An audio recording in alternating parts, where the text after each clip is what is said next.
आज हम आप लोगों को बताने वाले हैं पेन ड्राइव को बूटेबल कैसे करें। आज की क्लास बहुत ही ज़्यादा खास है और एक खास बात आपको बता दूं, जो भी लोग लाइव पे आ रहे हैं, पहले तो मैं सभी का भी इंतज़ार कर लेता हूं और आप सभी का वेलकम करता हूं इस यूट्यूब चैनल पे। ASG क्लासेस नाम तो आप सभी को पता ही होगा और आज की जो क्लास है वो चौथी क्लास है। कुछ दिनों तक तो मैं चौथी पाँचवीं करूंगा, लेकिन क्लासेस जब ज़्यादा हो जाएंगी तो उसके बाद मैं ये तो कंफर्म नहीं करूंगा, बट ये बता दूं ये फंडामेंटल की फोर्थ क्लास है। पहली क्लास में हमने कंप्यूटर जनरेशन के बारे में पढ़ा था। दूसरी क्लास में पहली क्लास में हमने कंप्यूटर के बारे में पढ़ा था, कंप्यूटर क्या है। दूसरी क्लास में हमने आप लोगों को पढ़ाया था कंप्यूटर जनरेशन को लेकर, और तीसरी क्लास में मैंने आप लोगों को पढ़ाया था कंप्यूटर मेमोरी, जो कि मैंने कल पढ़ाया था। आज की क्लास बहुत ही ज़्यादा खास है। आप लोगों को दिख रहा होगा मेरे हाथ में ये जो दिख रही है आपको, ये है पेन ड्राइव। और आज मैं आपको बताऊंगा, अगर आपको अपने लैपटॉप या सिस्टम में यानी कंप्यूटर में, डेस्कटॉप कंप्यूटर में अगर आपको विंडो डालनी है तो आप विंडो कैसे डालेंगे। काफ़ी खास वीडियो है। तो सबसे पहले मैं आप सभी का स्वागत करूंगा अपने इस लाइव पे। इंतज़ार कर लेते हैं थोड़ा सा और 2 मिनट का। 2 मिनट में सारे सारे सारे लोग आ जाएंगे। कोई भी क्लास को बंक ना करे। आपको पता होगा अगर आप बंक करोगे तो नुकसान आपको पता है क्या होगा। ये जो हम सिस्टम में विंडो अपलोड करते हैं, अगर आपने एक छोटी सी गलती कर दी तो आपका लैपटॉप या सिस्टम खराब हो सकता है। तो आपको एक एक स्टेप को ध्यान से देखना है, बारीकी से देखना है, ताकि दिक्कतें आपको ना फेस करनी पड़े। ठीक है, ओके। जब तक बाकी लोग आ रहे हैं तब तक पहले तो मैं आप लोगों से कुछ क्वेश्चंस पुट अप कर लेता हूं, जो मैंने 3 क्लासेस में आप लोगों को बताया हुआ है। सबसे पहला क्वेश्चन, इसका आंसर सिर्फ और सिर्फ अगर इस लाइव पे अंजलि प्रेजेंट हो तो आपको रिप्लाई करना है। कंप्यूटर क्या है ये मैंने आप लोगों को बताया हुआ था। व्हाट इज कंप्यूटर, कंप्यूटर होता क्या है, ये फर्स्ट क्लास में मैंने आप लोगों को बताया हुआ था। तो इसका आंसर देने के लिए मैंने बोला हुआ है आपको अंजलि प्रोवाइड करना है इसका आंसर। सेकंड क्वेश्चन जो मैं पूछ रहा हूँ वो उसका आंसर खुशी देंगी। तो सेकंड क्वेश्चन मेरा है, जो जैसे कि आपको बताया था मैंने कि पहली जनरेशन की शुरुआत 1946 से हुई थी, 1946 से। और father of computer Charles Babbage हैं। तो father of computer Charles Babbage हैं, उन्होंने 1822 में डिफेंस इंजन का आविष्कार किया था, जो कि मैंने आपको बताया था। और 1833 ईस्वी में एनालिटिकल इंजन का आविष्कार किया था, ये भी मैंने आप लोगों को बताया था। हालांकि ये नोट्स में नहीं थे, जिन लोगों ने लाइव को मिस किया होगा उनको ये चीज़ नहीं पता होगी। 1822 में डिफेंस इंजन का आविष्कार किया था चार्ल्स बेबेज ने, 1833 ईस्वी में एनालिटिकल इंजन का आविष्कार किया था। लेकिन कंप्यूटर की जनरेशन जो है वो 1946 से स्टार्ट हुई थी। तो चार्ल्स बेबेज को फादर ऑफ कंप्यूटर क्यों कहा जाता है, इसका आंसर खुशी आपको देना है। उसके बाद जो मैं नेक्स्ट क्वेश्चन करने वाला हूं उसका आंसर आकाश जी आप मुझे दोगे। मेरा क्वेश्चन ये है कि जो 4th जनरेशन आपकी शुरू हुई थी, उस 4th जनरेशन में IC की कौन सी टेक्नोलॉजी का प्रयोग किया गया था। कोई भी व्यक्ति चीटिंग नहीं करेगा, कोई भी नोट्स को नहीं देखेगा, सीधे रिप्लाई करेंगे। तो आकाश आपको इसका रिप्लाई करना है, ओके। अगला क्वेश्चन, बाकी जो लाइव पर प्रेजेंट हैं, चूंकि कंफर्म नहीं होता ना लाइव में कि कौन कौन है, तो इसलिए मैं आपसे डायरेक्टली बाकी लोगों से क्वेश्चन पुट अप कर लेता हूं। कंप्यूटर मेमोरी 2 प्रकार की होती है, ये मैंने आपको कल बताया था। अगर मैं बात करूं इसकी, ये जो मेरे हाथ में है इसको पेन ड्राइव कहते हैं। ये कौन सी मेमोरी कहलाएगी, प्राइमरी मेमोरी कहलाएगी या सेकेंडरी मेमोरी कहलाएगी। पेन ड्राइव प्राइमरी मेमोरी कहलाएगी या सेकेंडरी मेमोरी कहलाएगी, आंसर दीजिए इसका जल्दी से। जब तक आप लोग आंसर दे लेते हैं, बाकी लोग शायद लाइव पे प्रेजेंट हो चुके होंगे। तो अब मैं स्टार्ट कर लेता हूं आज का वीडियो। तो आज हम सीखेंगे विंडो कैसे डालना है पेन ड्राइव सिस्टम में। तो सबसे पहले हमें इस पेन ड्राइव को बूटेबल बनाना है। पेन ड्राइव को अगर आपको बूटेबल बनाना है तो आपके पास 2 सॉफ्टवेयर में से कोई भी एक सॉफ्टवेयर हो, या तो आपके पास रूफस हो या तो पावर आईस हो। एक्चुअल में रूफस की स्पीड काफ़ी हाई होती है, तो इसलिए मैं रूफस का यूज़ करने वाला हूँ। आप इन दोनों में से किसी का भी यूज़ कर सकते हैं, पावर आईएसओ या रूफस। सेकेंड चीज़ आपको क्या चाहिए, आपके पास एक आईएसओ फाइल चाहिए उस विंडो की, जिस विंडो को आप अपने पीसी में डालना चाहते हैं, अपने लैपटॉप में डालना चाहते हैं, उसकी आईएसओ फाइल आपके पास होनी चाहिए। कैसे डाउनलोड करनी है आईएसओ फाइल वो मैं आपको टेलीग्राम ग्रुप में बताऊंगा, लिंक भी शेयर करूंगा, जिस लिंक पे डायरेक्टली जाकर आप डाउनलोड कर सकते हैं। आज मैं अपनी इस पेन ड्राइव को विंडोज 7 से बूटेबल करूंगा। हालांकि जिस लैपटॉप को मैं आपके बीच में शेयर करूंगा वो लैपटॉप में विंडो 10 पड़ी हुई है, बट अभी मैं इस पेन ड्राइव को विंडोज 7 से बूटेबल करूंगा, क्योंकि बहुत सारे अभी भी ऐसे आपके कंप्यूटर्स हैं जो विंडोज 7 में ज़्यादा बेटर तरीके से परफॉर्म करते हैं, तो इसको विंडोज 7 से बूटेबल करेंगे। और उस विंडोज 7 को मैंने अब भी डाउनलोड किया है लगभग 2 दिन पहले, तो उस विंडोज 7 में बहुत खास चीज़ें हैं। आपको पता होगा पहले जो विंडोज 7 होती थी उस पर क्या नहीं होता था, उस पर नहीं होता था, क्या नहीं होता था, ओके हाँ, उस पर वाईफाई ड्राइवर नहीं होता था, बट इसमें वाईफाई ड्राइवर आपको मिलने वाला है। इसमें और भी बहुत सारे ड्राइवर्स आपको मिलने वाले हैं।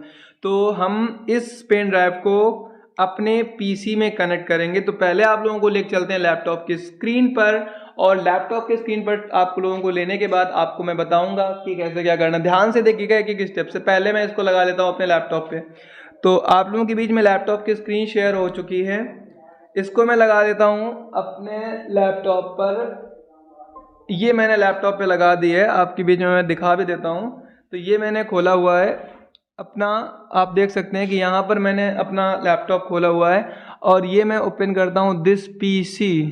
तो यहाँ पर ऑलरेडी वैसे तो मेरी पेन ड्राइव जो है वो विंडो 10 से बूटेबल है, तो इसलिए यहाँ पर आप देख सकते हैं कि ये जो पेन ड्राइव मेरी है वो विंडो 10 इसमें शो ऑफ कर रहा है। लेकिन अभी इसमें बहुत सारे सॉफ्टवेयर भी आपको दिख जाएंगे, बहुत सारे सॉफ्टवेयर्स हैं, बट कोई बात नहीं है, मैं दोबारा से सॉफ्टवेयर कर लूँगा। फिलहाल मैं अभी आप लोगों के बीच में इसको बूट करना दिखाता हूँ। इसमें देख सकते हैं ऑफिस 21 पड़ी हुई है, इसमें ऑफिस 21 के साथ साथ ऑफिस 16 पड़ी हुई है, ऑफिस 10 भी पड़ी हुई है। मैं आप लोगों को जो क्लास लूँगा उसमें ऑफिस 21 सिखाऊंगा, लेटेस्ट वर्जन। और अगर MS ऑफिस शुरू करने से पहले ऑफिस का कोई और लेटेस्ट वर्जन आ जाएगा तो डेफिनेटली मैं आपको वही सिखाऊंगा, ताकि आपको जॉब पाने में कोई भी दिक्कत ना सामना करना पड़े। टैली प्राइम का सॉफ्टवेयर आपको दिख रहा होगा यहाँ पर, क्योंकि लेटेस्ट वर्जन टैली प्राइम है, जिसके बाद कोई सॉफ्टवेयर नहीं आया। कोडिंग सीखने वालों के लिए बता दूं, इसमें आपको VS कोड भी देख सकते हैं, तो VS कोड भी इसमें पड़ा हुआ है। फाइनली जब मैं इस पेन ड्राइव को बूटेबल करूंगा तो ये सारे के सारे सॉफ्टवेयर इरेज हो जाएंगे। तो इसको बूटेबल करने का तरीका आपको मैं दिखा देता हूं। वीडियो को 1 सेकेंड भी स्किप मत कीजिएगा, क्योंकि मेन चीज आप भूल ना जाए कहीं। पावर आईएसओ को मैं खोलता हूं, तो पावर आईएसओ मेरा इस सॉफ्टवेयर इसमें अंदर है, ये आप देख सकते हैं। सॉरी, मैं रूफस से बूटेबल करने वाला हूं, मैंने पहले ही बताया था। तो रूफस का सॉफ्टवेयर आपको ये दिख रहा होगा, स्क्रीन पर देखिएगा। इस रूफस के जो सॉफ्टवेयर है इसको आपको रन करना है, ठीक है, इसको रन करना है। रन करने का तरीका, अगर आप पहली बार लैपटॉप या कंप्यूटर लैपटॉप चला रहे हो तो आपको क्या करना है। हाँ, एक चीज और, ये जैसे बहुत सारे छात्र कह रहे होंगे कि सर इसको लैपटॉप में कैसे, इसको मोबाइल फोन में कैसे करें, तो आपको बता दूं कि विंडो भी हम लोग मोबाइल फोन में नहीं करते। आपको सीखना है केवल कैसे क्या करना है, ताकि आप किसी दूसरे के उसमें करें। और हाँ, अगर आप चाहें तो लाइव क्लास को रिकॉर्ड भी कर सकते हैं, या कोई दिक्कत नहीं है, रिकॉर्ड ना करें। ये इसका लिंक अपने पास सेव करके रखें, ताकि कभी भी अगर आपको विंडो डालनी पड़े तो आराम से इन स्टेप को फॉलो कीजिएगा, आप किसी भी पीसी में विंडो आसानी से डाल पाएंगे। तो मैं पावर आईएसओ को रन कर लेता हूं। अच्छा, किसी को कोई दिक्कत तो नहीं आ रही है? आई होप आपको मैं स्टेप्स काफी आराम से क्लियर कर रहा हूं, तो कोई कंफ्यूजन नहीं होगी। यहाँ पे आपसे परमिशन मांग रहा है, आप इसको यस कर दो। यस नहीं करोगे तो आप वैसे भी कुछ कर नहीं पाओगे, तो मैंने इसको कर दिया यस। जैसे ही करेंगे यस, तो पावर आईएसओ आपके सामने खुलकर आ चुका है। सबसे ऊपर आपको पेन ड्राइव सिलेक्ट है, यहाँ पर जो आप देख सकते हैं 64 GB की पेन ड्राइव है हमारी, तो यहाँ पर शो अप कर रहा है। यहाँ पर एक आपसे डिस्क इमेज मांग रहा है, तो हम क्या करेंगे, सेलेक्ट ऑप्शन पे क्लिक करेंगे। सेलेक्ट पे क्लिक करने के बाद हमको जाना है जहाँ पर हमारी विंडोज़ हैं। तो हमारी विंडो जो है वो सॉफ्टवेयर में यहाँ पे पड़ी हुई है, ये 10 है और ये 7 है। मुझे पेन ड्राइव को 7 से बूटेबल करना है, इसलिए मैं यहाँ पे ले लेता हूँ 7 और यहाँ पे कर दूंगा मैं ओपन। जब मैं ओपन कर लूँगा तो कुछ वहाँ पर देख सकते हैं कि ये विंडो मेरी सेलेक्ट हो चुकी है। अब आपको ये पार्टीशन जो स्कीम ऑप्शन दिख रहा होगा, यहाँ पे आपको ध्यान से देखना है। यहाँ पर आपको बाय डिफॉल्ट जीपीटी शो कर रहा होगा, जीपीटी शो कर रहा होगा ना। एक्चुअल में जीपीटी जो होता है वो हर एक पीसी में कंफर्टेबल नहीं होता है, हर एक पीसी में सही से काम नहीं करता। तो आपको क्या करना है, क्योंकि कहीं ऐसा ना हो कि जिस पीसी में आप विंडो करने वाले हो वो जीपीटी सपोर्टेबल ना हो, तो आपको करना बस इतना है, जहाँ पर जीपीटी लिखा है इस पर क्लिक करके आपको एमबीआर कर लेना है। एमबीआर जो होता है वो हर एक लैपटॉप, हर एक पीसी में आराम से सपोर्ट कर लेता है, तो कोई भी दिक्कत नहीं आने वाली है। आपको एमबीआर कर लेना है, हो जाएगा ना आसानी से, कोई दिक्कत नहीं आने वाली मेरे हिसाब से। आपको एमबीआर कर लेना है। एमबीआर करने के बाद अब आपको यहाँ से कुछ भी नहीं करना, आपको स्टार्ट पे क्लिक करना है। जैसे स्टार्ट पे क्लिक करेंगे आपसे बोलेगा यहाँ पर लिख के आ रहा है continue the operation, click okay to quit, click cancel. अगर आप कैंसिल करना चाहते हैं तो आप कैंसिल पे क्लिक कर लें। ऑल डेटा ऑन डिवाइस, ये इसमें बता रहा है कि जो भी डेटा आपका है वो इरेज हो जाएगा। हमने कर दिया ओके, तो हमारा जो डेटा है टोटली वो इस डिवाइस का इरेज हो चुका होगा। इसके बाद आपको अपने मन से कुछ भी नहीं करना। आप देख सकते हैं कि वहां पर जो बूट होना पेन ड्राइव शुरू हो चुकी है। काफ़ी लोगों के अब यहाँ पे साइड में आप देखिएगा ये बूट होना स्टार्ट हो चुकी है, तो इसको हम बूट होने देंगे। एक चीज़ और ध्यान देना है आप लोगों को, क्या ध्यान देना है, बहुत सारे लोगों को लगता है कि विंडो डाउनलोड करी, कॉपी की, पेन ड्राइव में डाल दी, लैपटॉप में लगाया और वहाँ पे पेस्ट कर दिया, हो जाएगा काम। ऐसा बिल्कुल भी नहीं है। पहले आपको पेन ड्राइव को बूटेबल बनाना पड़ता है। तो पेन ड्राइव को बूटेबल बनाना मैंने आप लोगों को दिखाया हुआ है, कैसे बूटेबल मैंने बनाई है। जिन छात्रों ने बाद में ज्वाइन किया है, मैं बता दूं कि आपने मेन चीज़ मिस कर दी है, क्योंकि अगर आपको शुरुआत ही नहीं आई है तो आप बूट नहीं कर पाएंगे। अब आपको लाइव को बैक करना पड़ेगा। आप पीछे करिए उसको वापस से और फिर से देखिएगा, तब आपको समझ में आएगा कि यहाँ तक कैसे पहुँचे। और जो लोग अभी देख रहे हैं इस लाइव को, मैं बता दूं बिल्कुल भी वीडियो को स्किप ना करें। अगर आप 1% भी वीडियो को स्किप करेंगे तो आपको समस्या हो सकती है, आपको नहीं पता चलेगा कैसे मैंने किया है। एक बार आपको केवल देखना है, मेरे हिसाब से ज़्यादा लंबा वीडियो नहीं होगा, ज़्यादा लंबी क्लास नहीं होगी। किसी भी इंस्टीट्यूट पे जाते हो तो मिनिमम आपको 1 आवर्स की क्लास सीखनी पड़ती है। 1 आवर्स में आप इतना सीख पाते हो। अब क्वेश्चन ये आता है कि मैं आपको 20 से 30 मिनट में इतना कैसे सिखा लेता हूँ, क्योंकि मेरे पास सारे को जो छात्र हैं वो मुझे एक छात्र को बताने नहीं जाना पड़ रहा होता है। मैं आप लोगों के बीच में हर एक को लाइव दिखा रहा होता हूँ। इस वजह से आप लोगों को इतनी ज़्यादा दिक्कतें नहीं होती और मुझे इतने सारे छात्रों को मैनेज करने में कोई दिक्कत नहीं होती है। थोड़ा सा मैं इस को स्किप करूंगा क्योंकि ये काफ़ी लंबा समय ले लेगा। या एक काम कर लेते हैं, जब तक ये हो रहा है तब तक मैं आप लोगों से कुछ क्वेश्चन पुटअप कर लेता हूँ। बाकी ये जैसे ही हो जाएगा उसके बाद मैं आगे का प्रोसेस आपको बता दूंगा, ठीक है। हाँ, तो क्वेश्चन मैं आप लोगों से पूछ लेता हूँ। तो पहला हमारा क्वेश्चन है, उस पर आप लोग ध्यान बिल्कुल भी मत दो। आप उस पर आंखें जो लगाए बैठे हो, वो जब हो जाएगा तो मैं आपको खुद बता दूंगा। यहाँ तक कैसे करा था वो मैंने आपको बताया हुआ था। तो मेरा क्वेश्चन ये है, जो पहली जनरेशन है वो 1940 से स्टार्ट हुई थी, 1946 से स्टार्ट हुई थी, या 1945 से स्टार्ट हुई थी? आंसर दीजिएगा। जिन्होंने केवल नोट्स पढ़े होंगे उनका आंसर 1940 ही होगा, मुझे कंफर्म है। लेकिन जिन्होंने वीडियो देखा होगा उनको पता होगा कि इन तीनों में से कौन सी डेट सही डेट है। नोट्स में और रियलिटी में बस यही डिफरेंस है, यही डिफरेंस है। तो बताइए मुझे, 1940, 1946 या 1945? जल्दी से आंसर दीजिए, इंतजार है आप लोगों के आंसर का। सेकेंड क्वेश्चन मेरा ये है, जब तक उसका आंसर दीजिए तब तक मैं सेकंड क्वेश्चन आपसे पूछ लेता हूँ। ट्रांजिस्टर का आविष्कार सेकंड जनरेशन के कंप्यूटर में हुआ था, सही है गलत है? ट्रांजिस्टर का आविष्कार या ट्रांजिस्टर का प्रयोग सेकेंड जनरेशन के कंप्यूटर में हुआ था, सही है या गलत है? जल्दी से बताइए। ट्रांजिस्टर का प्रयोग सेकेंड जनरेशन के कंप्यूटर में हुआ था, ये सही है या गलत है? जल्दी से बताइए। सही है, कंफर्म है? आपको लगता है सही है? एक बार फिर से सोच लीजिए, ट्रांजिस्टर का प्रयोग सेकंड में ही हुआ था, कंफर्म है? डाउट में तो नहीं है? एक बार सोच के आंसर दे दीजिए। अगर गलत आंसर दे दिया तो 10 रुपये फाइन लग जाएगा आपको, और आप सभी को फाइन पे करना पड़ेगा टेलीग्राम में। डिसाइड करो कि सही आंसर दे रहे हो कि गलत आंसर दे रहे हो। फाइनली मैं ही बता देता हूँ, इसका आंसर सही है। सेकेंड जनरेशन के कंप्यूटर में ही ट्रांजिस्टर का प्रयोग किया गया था। अब ये बताइए, ट्रांजिस्टर का आविष्कार किसने किया था? ट्रांजिस्टर का आविष्कार किसने किया था? विलियम शॉकली ने किया था या जेएस किल्वी ने किया था? किल्वी या शॉकली? किल्वी या शॉकली? जल्दी से बताइए। शॉकली ने किया था?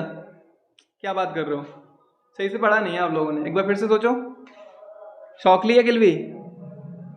ओके, राइट आंसर है, इसका आविष्कार जो है विलियम शॉकली ने ही किया था। अब मुझे बताइए कब किया था? 1947 में किया था, 1948 में किया था, या 1956 में किया था? बताइए मुझे, कब किया था? कब किया था? ओके, अच्छा ये बताइए मुझे कि चौथी और पांचवी जनरेशन के कंप्यूटर में अंतर क्या है? चौथी और पांचवी जनरेशन के कंप्यूटर में अंतर क्या है, मालूम है किसी को? चौथी जनरेशन और पांचवी जनरेशन के कंप्यूटर में क्या अंतर है? काफी लंबा आंसर होगा, इसीलिए मैं आप लोगों के आंसर का इंतजार करता हूं। जब तक बाकी लोगों के लिए क्वेश्चन करता हूं, आप लोग इसका आंसर दीजिएगा। आपको मैंने बताया था व्हाट इज कंप्यूटर। अच्छा, कंप्यूटर की हिंदी किनको इनको पता है? हालांकि मैंने नहीं बताया, लेकिन मैं ये जानना चाहता हूँ किनको किनको कंप्यूटर की हिंदी किसी को मालूम है? अगर मालूम हो तो बता दीजिए कंप्यूटर की हिंदी क्या होती है। देखते हैं कितने लोगों को मालूम है। जल्दी जल्दी बताइए, आधे से ज्यादा चूंकि हो चुका है, 53% हो चुका है ये। आगे कभी मुझे प्रोसेस बताना है कंप्यूटर की हिंदी। ओके, अच्छा एक चीज और, आपने कभी सोचा है कि जो पहला माउस जो बना था, यानी कि आज के माउस तो काफी अच्छे अच्छे माउस आ रहे हैं, लेकिन जो पहला माउस बना था एक्चुअल में वो किसका बना था? किसका बना था मालूम है आपको? मैं बता देता हूँ। पहला माउस जो था वो लकड़ी का बना था। Can you imagine? आप इमेजिन कर सकते हो कि पहला जो माउस था वो लकड़ी का बना हुआ था? शायद आप इमेजिन ना कर सको, लेकिन हकीकत यही है, पहला माउस लकड़ी का बनाया गया था। ओके ओके, अगला क्वेश्चन, अगला मैं आपको बता दूं कि क्या आपने कभी सोचा है कि पहली हार्ड डिस्क की कैपेसिटी कितनी थी? अभी तो आपको पता होगा 1 TB की हार्ड डिस्क मिनिमम आ रही है हमारे लैपटॉप में। उसके साथ साथ SSD भी लगी होती है। मेरे जैसे जो मैं लैपटॉप आपके सामने शेयर कर रहा हूँ, इसमें SSD लगी हुई है 320 GB की। आप मुझे ये बताइए, आपको मालूम है कि पहली हार्ड डिस्क की कैपेसिटी कितनी होगी? मैं बता देता हूँ, 5 MB की थी। Can you imagine? आप इमेजिन भी नहीं कर सकते हो, 5 MB का तो आजकल एक गाना नहीं आता। 5 MB की कंप्लीटली हार्ड डिस्क कैसे थी? लेकिन सच यही है, पहली जनरेशन की पहली जो आपकी हार्ड डिस्क बनी थी उसकी कैपेसिटी सिर्फ और सिर्फ 5 MB की रखी गई थी। 5 MB थी। 5 MB अब इनफ क्यों है? क्योंकि आपको पता होगा पहले 3GP में सॉन्ग आते थे, उसके बाद फिर MP4 हुआ, MP4 के बाद HD हुआ, फिर फुल HD हुआ, फिर 4K हुआ। जैसे जैसे आपकी क्वालिटी बढ़ती गई उसी हिसाब से इसका जो साइज था वो भी बढ़ता गया। पहले के सॉन्ग इतने बड़े नहीं होते थे, 1 MB में लगभग एक गाना हो जाता था। ओके, अच्छा ये पता है आपको कि इंडिया का पहला कंप्यूटर कौन सा है? इंडिया, हिंदुस्तान में हम लोग रहते हैं, एक्चुअल में इतना तो हमें मालूम ही होना चाहिए कि इंडिया ने पहला कंप्यूटर कब लॉन्च किया था। इंडिया का पहला कंप्यूटर था सिद्धार्थ। ठीक है, इंडिया का पहला कंप्यूटर कौन सा था? सिद्धार्थ था। अच्छा ये बताइए, कंप्यूटर साक्षरता दिवस कब मनाया जाता है? कंप्यूटर साक्षरता दिवस कब मनाया जाता है? मालूम है आपको? मालूम हो तो आंसर दीजिए, कमेंट बॉक्स आपके लिए खुला हुआ है। बताइए कंप्यूटर साक्षरता दिवस कब मनाया जाता है? कंप्यूटर साक्षरता दिवस 2 दिसंबर को मनाया जाता है, याद रखिएगा। कंप्यूटर साक्षरता दिवस 2 दिसंबर को मनाया जाता है। आपका जन्मदिन कब मनाया जाता है? ये याद होगा सभी को। सभी को अपना अपना बर्थ डेट याद होगी, लेकिन ये किसी को नहीं पता होगा। हिंदुस्तान में हिंदुस्तान को छोड़ दो, विश्व की बात है, क्योंकि कंप्यूटर साक्षरता दिवस 2 दिसंबर को ही मनाया जाता है। एक चीज़ और, कंप्यूटर के क्रांति में कंप्यूटर के विकास क्रम में हरित क्रांति कब आई? इसका मैंने आंसर आप लोगों को दिया था 1960 से। ठीक है, 1960 से कंप्यूटर के विकास में हरित क्रांति आई और कंप्यूटर काफी तेजी से विकसित हुआ और काफी अलग अलग देशों में पहुंच गया। अच्छा आपको ये पता है हिंदुस्तान में सबसे पहले इंटरनेट की स्टार्टिंग कब हुई? हिंदुस्तान में सबसे पहले इंटरनेट की शुरुआत कब हुई थी? नहीं पता? नहीं पता? आप लोगों को इंडिया के बारे में नहीं पता? आप लोग धरती पर बोझ है। अगर आपका वजन 55 किलोग्राम है तो आप इस धरती पर 55 किलो का बोझ रखा हुआ है। आपको मालूम नहीं है कि हिंदुस्तान में इंटरनेट की स्टार्टिंग 15 अगस्त 1995 से हुई थी? ठीक है, इसको याद रखिएगा। इंडिया में इंटरनेट की शुरुआत जो थी वो 15 अगस्त 1995 की गई थी। ठीक है, ओके। अभी मैंने क्वेश्चन का आंसर आपको ऊपर दिया था, अब आप मुझे बताइए चार्ल्स बेबेज ने 1822 में किसका आविष्कार किया था? किसको बनाया था? चार्ल्स बेबेज ने 1822 ईस्वी में किसका आविष्कार किया था? बताइए इसका आंसर। बस थोड़ा सा ही बचा हुआ है, लगभग 85% हो गया है, बस थोड़ा सा बचा हुआ है। जैसे ही हो जाएगा आगे का प्रोसेस स्टार्ट होगा। चार्ल्स बेबेज ने 1822 ईस्वी में किसका आविष्कार किया था? इसी का नाम बदला गया था 1833 ईस्वी में। क्या नाम रखा गया था? क्या नाम रखा गया था? जल्दी से बताइए, कमेंट बॉक्स में चेक कर रहा हूं। ओके, आंसर मैं कमेंट में ही दूंगा ताकि जब तक सब लोगों के पास पहुंचे तब तक सभी लोगों के आंसर मुझे मिल जाए। ओके, तो 1833 ईस्वी में एनालिटिकल इसका नाम दिया गया था। किसका? डिफेंस इंजन का ही नाम दिया गया था, एनालिटिकल इंजन। याद रहेगा? ओके, तो आज के इस लाइव पे मैंने आपको आज की क्लास पे क्या बताया हुआ है, पेन ड्राइव को बूटेबल कैसे करना है, उसके अलावा जो मैंने लास्ट की तीनों क्लासेस में आप लोगों को पढ़ाया हुआ था उसके कुछ क्वेश्चंस। अच्छा, मेमोरी किसे कहते हैं? कोई है जो मुझे बताए मेमोरी किसे कहते हैं? मेमोरी किसे कहते हैं? What is memory? इसकी हिंदी मत बता दीजिएगा मुझे, काफी लोग हिंदी में भी स्टोरेज डिवाइस कह देंगे। मेमोरी कितने प्रकार की होती है? अच्छा मुझे बताइए, हार्ड डिस्क जो है वो इंटरनल मेमोरी है या एक्सटर्नल मेमोरी है? हार्ड डिस्क इंटरनल मेमोरी है या एक्सटर्नल मेमोरी है? ओके। मोबाइल फोन हमारा एक प्रकार का कंप्यूटर है या नहीं है? कैलकुलेटर एक प्रकार का कंप्यूटर है या नहीं है? मैं आंसर नहीं दे रहा, आपके कमेंट का इंतजार है। मैं आपके कमेंट से चेक कर रहा हूँ कि आप कमेंट जो मुझे दे रहे हो वो सही कमेंट दे रहे हो या गलत कमेंट दे रहे हो। बस थोड़ा सा बचा हुआ है, थोड़ा सा और हो जाए उसके बाद हम लोग आगे का प्रोसेस देखेंगे। उसके पहले हम ये देखेंगे क्लास कितनी बड़ी होगी, क्योंकि ज़्यादा लंबी क्लास होने से भी नुकसान होता है, आप लोगों के ऊपर से भी निकल जाता है। काफ़ी लोग बिजी भी बहुत रहते हैं, बड़ी मुश्किल से ऑनलाइन क्लास के लिए समय निकालते हैं। काफ़ी लोग तो बार बार क्लास लेना स्टार्ट करते हैं, उसके बाद क्लास लेते रहते याद आती है अच्छा पानी पीना है, तुरंत क्लास को छोड़ के चले जाते हैं पानी पीने के बाद फिर से आते हैं, तब तक उनकी अम्मी ने बुला लिया होता है, तो उसके बाद फिर से वो चले जाते हैं, उनका काम करने के बाद फिर से आते हैं, तब तक क्लास आगे निकल चुकी होती है। तो इन सभी चीज़ों को फिनिश करने के बाद आप 8 बजे आया करो, ताकि 8 के बाद आपको कोई काम ना हो जब तक क्लास खत्म ना हो। क्योंकि जब हम किसी इंस्टीट्यूट पे जाते हैं तो आने जाने का समय बर्बाद होता है, उसके बाद वहाँ पर जाके हम काम करते हैं, काफ़ी चीज़ें बोरिंग्स हो जाती हैं। बट यहाँ पर सारी की सारी चीज़ें कुछ भी आपको पता होगा, यहाँ पे हंसी मजाक भी नहीं हो पाती, उसका रीज़न है आप लोग फेस टू फेस नहीं है। हालांकि मैं प्लानिंग कर रहा हूँ कि आप लोगों की क्लासेस डायरेक्टली ले सकूँ, आप भी मेरे से मुंह के थ्रू, मतलब आपसे कुछ पूछना है, आपको अगर कुछ पूछना है तो अपनी वॉइस में पूछें। तो इसको भी हम आगे चल के इसकी कोशिश करेंगे, इसके लिए मैं प्लानिंग कर रहा हूँ। बट पहले मैं देखता हूँ कि हमारी क्लास में कितने स्टूडेंट्स हो जाते हैं, बट उसको कि मैं करूँगा तो उससे मेरी कोई अर्निंग नहीं होगी, तो इसलिए मुझे थोड़ा सा, तो आपको पता होगा अगर मैं टाइम निकाल रहा हूँ तो कुछ तो मुझे करना ही पड़ेगा अर्निंग के लिए। मैं डायरेक्टली आपके बीच में ये प्रेजेंट कर सकता था, गूगल मीट पे क्लासेस ले सकता था, लेकिन फिर मैं क्या करता कि मेरी अर्निंग जो अभी यूट्यूब के थ्रू हो रही है वो तो बंद हो जाएगी ना, तो इसकी वजह से मुझे ऐसा नहीं करना पड़ रहा है, मुझे यूट्यूब में वीडियोज़ अपलोड करना कंपलसरी है। अच्छा ये पता है आपको, कंप्यूटर सीख लोगे आप, उसके बाद आप क्या करोगे? बहुत सारे छात्रों को मैंने देखा हुआ है कि बीटेक करे हुए बैठे हैं घर में, एमबीए कर लिया उसके बाद घर में बैठे हुए हैं, बहुत सारे बीएड किए हुए बैठे हुए हैं। हमारे इंस्टीट्यूट में जो टीचर इसमें पढ़ा रहे हैं, कोई बीएड कर रहा है, किसी ने बीएड कर लिया है, कोई बीटेक कर चुका है और उसके बाद वो पढ़ा रहा है। क्या आपका भी हाल वही होने वाला है? इसको थोड़ा सा ध्यान रखिएगा। तो किसी भी काम को करने से पहले रिजल्ट के बारे में सोच लीजिएगा, बीएड करने से पहले सोच लीजिएगा कि उत्तर प्रदेश सरकार कितनी वैकेंसीज निकाल रही है। हालांकि बिल्कुल हो गया है पेन ड्राइव हमारी बूटेबल, तो आप लोगों को ज़्यादा बोलना सा करते हुए मैं आपको आगे बताता हूँ कि जैसे ही पेन ड्राइव बूटेबल हो जाए इसको कर देंगे क्लोज। ठीक है, क्लोज करने के बाद एक बार मैं आपको पेन ड्राइव का दिखाता हूँ।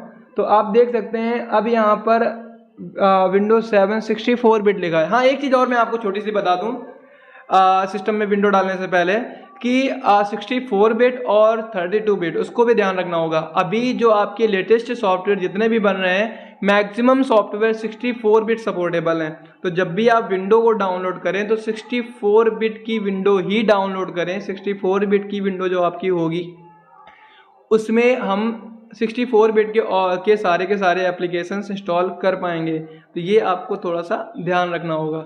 ठीक है, ओके। तो फिलहाल आज की क्लास को इतना ही रहने देते हैं, जो कि काफ़ी लंबी हो रही है। इतना पहले आप मुझे टेलीग्राम में आकर बताइए कि आपको ये समझ में आ भी गया है कि नहीं आया है। कल की क्लास में हम रख लेंगे विंडो को डालना, क्योंकि ऐसा ना हो कि ज़्यादा के चक्कर में आप एक ही दिन में सब कुछ सीखने के चक्कर में आगे की क्लासेस ना ले पाएँ। तो ये जिसका अभी तक रजिस्ट्रेशन नहीं हुआ है टेलीग्राम ग्रुप में ज्वाइन करें, वहाँ से रजिस्ट्रेशन करें। कैसे क्या करना है वो सारी चीज़ें मैं आपको बताऊँगा। Thank you so much. मिलते हैं कल की क्लास में, और आप लोगों का तहे दिल से शुक्रिया जो शुरू से लेकर एंड तक लाइव पे बना रहा है। Thank you.